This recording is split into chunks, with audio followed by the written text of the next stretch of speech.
Hello, welcome. Season's greetings, I suppose, would be the appropriate term. So we are post-Christmas, we are pre-New Year's, and in good typical Taranaki summer fashion, it is raining outside.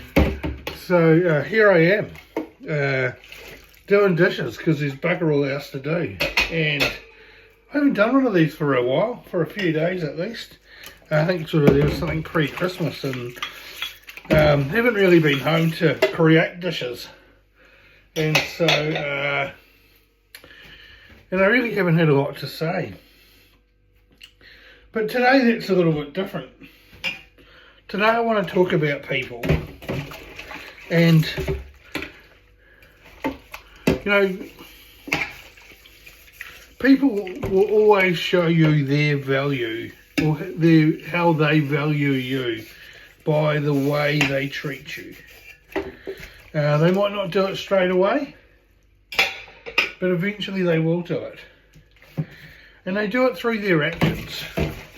You know, so often people will talk a good game and tell you what they think of you and how they feel about you.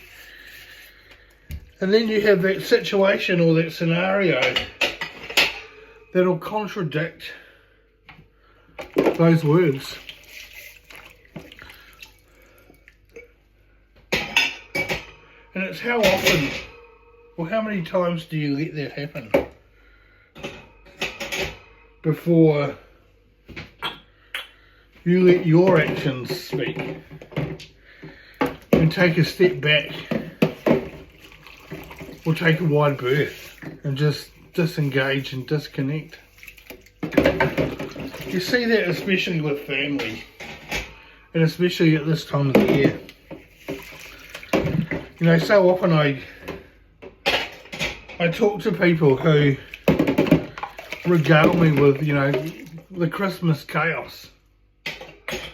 You know, the overspending, the massive consumption of food and alcohol. And then, you know, there's the inevitable battle that you have with family. You know, get a few drinks and you become that little bit disinhibited, and maybe the truth starts to pour out. Maybe your emotions and feelings, the ones that you've been hanging on to for a while, come out and you say or do something that you might regret.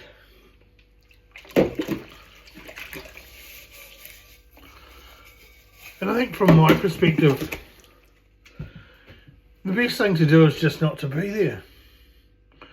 You know, when you feel those emotions or those thoughts, you know, starting to come forward, take that time to politely acknowledge people, thank them for their hospitality and for being who they are, and then step back. Jump in your car, get out of there. Go somewhere where you feel loved, where you feel valued. And sometimes, like I know for me, that actually tends to be when I'm alone. Because not too long ago I realised that I needed to value myself. I needed to value who I am and what I am.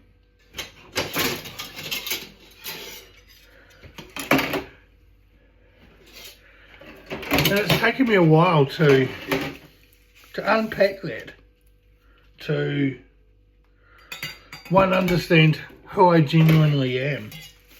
You know, not that person that was, you know, defined by family, defined by community, defined by society. But that person that genuinely sits within me and inside me. And what does that look like? And more to the point, what does that feel like? Where's my happy place? And my happy place is here. See, it's here. It's in my, you know,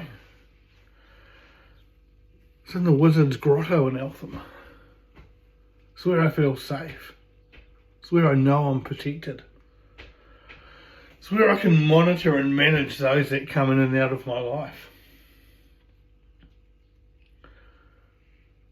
Don't be afraid to let go.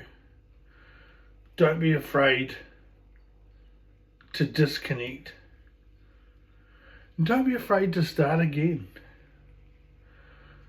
It's okay to start again. Because you never go back to where you start from.